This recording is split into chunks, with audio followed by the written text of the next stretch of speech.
മുഖ്യ തെരഞ്ഞെടുപ്പ് കമ്മീഷണർക്കെതിരെ impeachment notice നൽകാൻ നീക്കം. ഇന്ത്യ സഖ്യ യോഗം ഇക്കാര്യം ചർച്ച ചെയ്തു. ഇന്നലത്തെ വാർത്താ സമ്മേളനത്തിന്റെ പശ്ചാത്തലത്തിലാണ് പ്രതിപക്ഷത്തിന്റെ നീക്കം. ബി.ജെ.പി. വക്താവിനെ പോലെയാണ് കമ്മീഷൻ സംസാരിച്ചതെന്ന് കോൺഗ്രസ് ആരോപിച്ചു. അതേസമയം രാഹുൽ ഗാന്ധി ഉന്നയിച്ച വിഷയങ്ങളെ രാഷ്ട്രീയമായി നേരിടാനാണ് തിരഞ്ഞെടുപ്പ് കമ്മീഷന്റെ തീരുമാനം. രാഹുൽ വോട്ടർ പട്ടികയിൽ ചൂണ്ടിക്കാട്ടിയ പിഴവുകളിൽ ചിലതിന് മാത്രമാണ് കമ്മീഷൻ ഉത്തരം നൽകിയത്. അടിസ്ഥാനം ഇല്ലാത്ത കാര്യങ്ങൾ ഉന്നയിച്ച ശേഷം ഇത് തെളിയിക്കാൻ തയ്യാറാകുന്നില്ല. ഇതായിരുന്നു മുഖ്യ തിരഞ്ഞെടുപ്പ് കമ്മീഷണറുടെ ഇന്നലത്തെ വാദങ്ങൾ.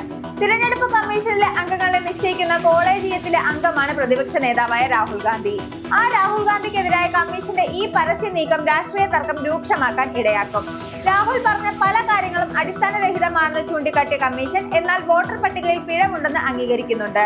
പരാതിയുണ്ടെങ്കിൽ എന്തുകൊണ്ട് കോടതിയിൽ പോയില്ല എന്നാണ് കമ്മീഷൻ രാഹുൽ ഗാന്ധിയോട് ചോദിക്കുന്നത്. ഒരേ സ്ഥലത്ത് 100ഓളം ആൾക്കാരെ എങ്ങനെ ചേർക്കുന്നു എന്നതിനും വിശദീകരണം ഇന്നും കിട്ടിയിട്ടില്ല. വീടില്ലാത്തവർക്കാണ് 0 നമ്പർ നൽകിയത് എന്ന വാദം സർക്കാരിനും തിരിച്ചടിയാണ്. വീടില്ലാത്ത ഇത്രയും ജനങ്ങളുണ്ടോ എന്ന ചോദ്യമാണ് പ്രതിപക്ഷം ഉയർത്തുന്നത്. രാഹുൽ ഗാന്ധിയോട് മാപ്പ് പറയാൻ ആവശ്യപ്പെട്ടെങ്കിലും സമാന വിഷയങ്ങൾ ഉന്നയിച്ച അനുരാഗ് താക്കൂറിനെ കുറിച്ച് കമ്മീഷൻ മൗനം പാലിച്ചു.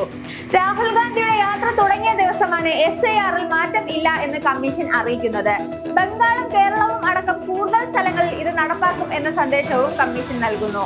എന്തായാലും പ്രശ്നം തീർക്കുന്നതിന് പകരം ഇത് ആളിക്കത്തിക്കാൻ ഇന്നലത്തെ വാർത്താ സമ്മേളനം ഇടയാക്കിയേക്കാം.